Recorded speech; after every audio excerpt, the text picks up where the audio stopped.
Күнде бір сарымсақтан жесеңіз не болады? Ағзаңыз қандай өзгеріске ұшырайды? Бұл туралы білгіңіз келсе, видеоны соңына дейін көріңіз. Сондай-ақ бұл каналда сіздің денсаулығыңызға пайдалы барлық ақпараттар бар. Сондықтан бірден тіркеліп алыңыз. Адамдар аурулармен күресу үшін және олардың алдын алу үшін сарымсақтың көмегіне бұрыннан жүгінген. Бірақ оның пайдасы тек осымен шектелмейді. Күнделікті рационға сарымсақ қосудың негізгі себептерін біле жүріңіз. Ең алдымен сирек тұмауратасыз. Сарымсақта аллицин деген зат бар. Ол сарымсаққа өзіне тән иіс береді. Бұл заттың вирустарға қарсы қасиеті көптеген зерттеулермен дәлелденген. Сондай-ақ ол иммунды жүйені қатайтады. Сарымсақты күніне қанша жеу?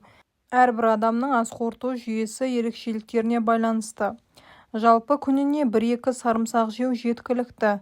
Сарымсақты ұсақтағанда аллицин көп мөлшерде бөлінеді, сондықтан одан барынша пайдалы үшін оны езіп ұсақтап алған дұрыс. Сондай-ақ ауыз қуысы жағдайы жақсарады. Күніне 1 сарымсақ жеу арқылы тіс еті қабыну ауруларының даму қаупін азайтасыз. Себебі оның құрамында фитоницидтер бар, ал олар күшті бактерицидті әсерлерге ие.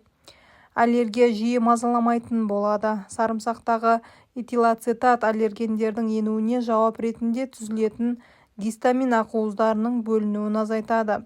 Сондықтан аллергияға бейім адамдарға күнделікті рационына сарымсақ қосу өте пайдалы. Сондай-ақ жас көрінесіз. Сарымсақтағы аллицин күшті табиғи антиоксидант болып есептеледі. Рациондағы антиоксиданттардың жеткілікті мөлшерлі теріңіздің тегістігі мен иілгіштігін сақтауға мүмкіндік береді. Сондай-ақ бауырдың жұмысын жеңілдетесіз. Бұл орган уытсыздандыру процесінде маңызды рөл атқарады. Бауырда түрлі зиянды заттар зиянсыздандырылады. Ауыр металдар, ксенобиотиктер және тағы да басқа. Сарымсақта бауырдың тазартуына қатысатын ферменттердің түзілуін арттыратын заттар бар. Сарымсақтың өткір иісі мен ащы дәмі көп адамдарға ұнай қоймайды. Дегенмен түрлі тағамдар мен салаттардың дәмін келтіріп тәбетті ашатында сарымсақ екені даусыз. Сонымен қатар аурудың алдын алу мақсатында немесе суықтап қалған кезде ем үшін жейтіндер де бар. Сарымсақ өте пайдалы көкөніс. Құрамы ақуызға, көмірсулар мен 400-ден аса биологиялық белсенді элементтерге бай. Бір түйірін жегеннен-ақ қан айналымының жақсарып, зат алмасу жұмысы реттеле бастағанын сезінесіз. Бұдан бөлек сарымсақ табиғи антибиотик. Сарымсақта ең күшті бактерияға қарсы аллицин деген зат бар. Алайда аллицин сарымсақты турағанда немесе езгенде тез тарап, ал қыздырғанда, яғни тамаққа қосқанда тез бұзылады екен. Сондықтан да мамандар сарымсақты шикідей жеуді ұсынады. Жасанды антибиотиктер сарымсақпен ешқашанда теңесе алмайды. Себебі сарымсақ өте зиянды бактерияларды түбегейлі жоятын қасиетке ие. Өзі ащы болса да пайдасы орасан зор. Пияз тектес бұл өсімдікті күн сайын жейтін болсаңыз, туберкулез, кандидоз және жұқпалы іш ауруларынан өз ағзаңызды қорғайтын боласыз. Сарымсақ зат алмасуды жақсартады. Сарымсақты жеген соң асқазан ішек жолдарында мынадай өзгерістер орын алады. Асқазан сөлінің қалыпты бөлінуіне, темірдің жақсы сіңуіне әсер етеді. Ас қорыту жүйесі мен ұйқы безі жұмысын жақсартады. Ішекке зиянды бактерияларды жояды.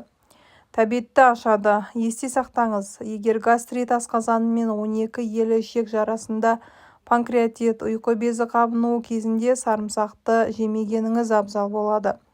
Сарымсақ және қант диабеті. Қант диабетіне шалдыққан жандарға сарымсақты күн сайын жеуге кеңес беріледі. Өйткені аталмыш көкөніс қанттың қан құрамына шоғырлануын 25%-ға дейін төмендетеді екен. Сондай-ақ артериялық қан қысымы мен қан тамырлары жағымды әсер етіп, қант диабетімен ауыратын жандарды жүрек бұлшықетінің белгісіз дертінен, атеросклероздан қорғайды. Сарымсақ және қатерлі ісік. Күкірт, диалил, сульфид, селен және тағы басқа химиялық элементтер еркін радикалдарды ағзадан шығарып қана қоймай, қатерлі ісік жасушаларын өлтіреді екен. Зерттеулер нәтижесінде сарымсақты үнемі пайдаланатындар онкологиялық аурулардың дамуын 20% тосқауыл қоя алады екен. Мысалы, асқазан, тоғышек, бауыр мен сүт безінің қатерлісігі иммунитетті көтереді. Жоғарыда айтып өткендей, күзде ауада зиянды вирустар көбейеді, ал мұнымен сарымсақ ғана күресе алады екен. Сол үшін де тұмау мен инфекциялық аурулардың алдын алу үшін сарымсақ жеген дұрыс. Сондай-ақ сарымсақ арықтауға көмектеседі. Сарымсақ диеталық тағамға жатады. Оның бір тісінде 3-4 калория ғана бар. Артық салмақтан арылып, сымбаты мен сұлулығын арта түсетін қалайтын нәзік жандылар күнделікті ас мәзіріне сарымсақты қосқаны абзал. Ағзадағы артық сұйықтықты сыртқа шығарады. Ас қорыту мен зат алмасу жүйесінің жұмысын жақсартады. Тағамның тез сіңуіне әсер етеді. Сарымсақты ұйқы қашқанда, тыныс жолдары бітелгенде, жастығыңыздың астына қойып жатыңыз. Ал сіз сарымсақты қандай күйінде жегенді ұнатасыз? Бұл туралы комментарийға жаза кетіңіз. Ал осы видео сізге пайдалы болса, жақындарыңызбен бөлісіп, каналға тіркеле кетіңіз.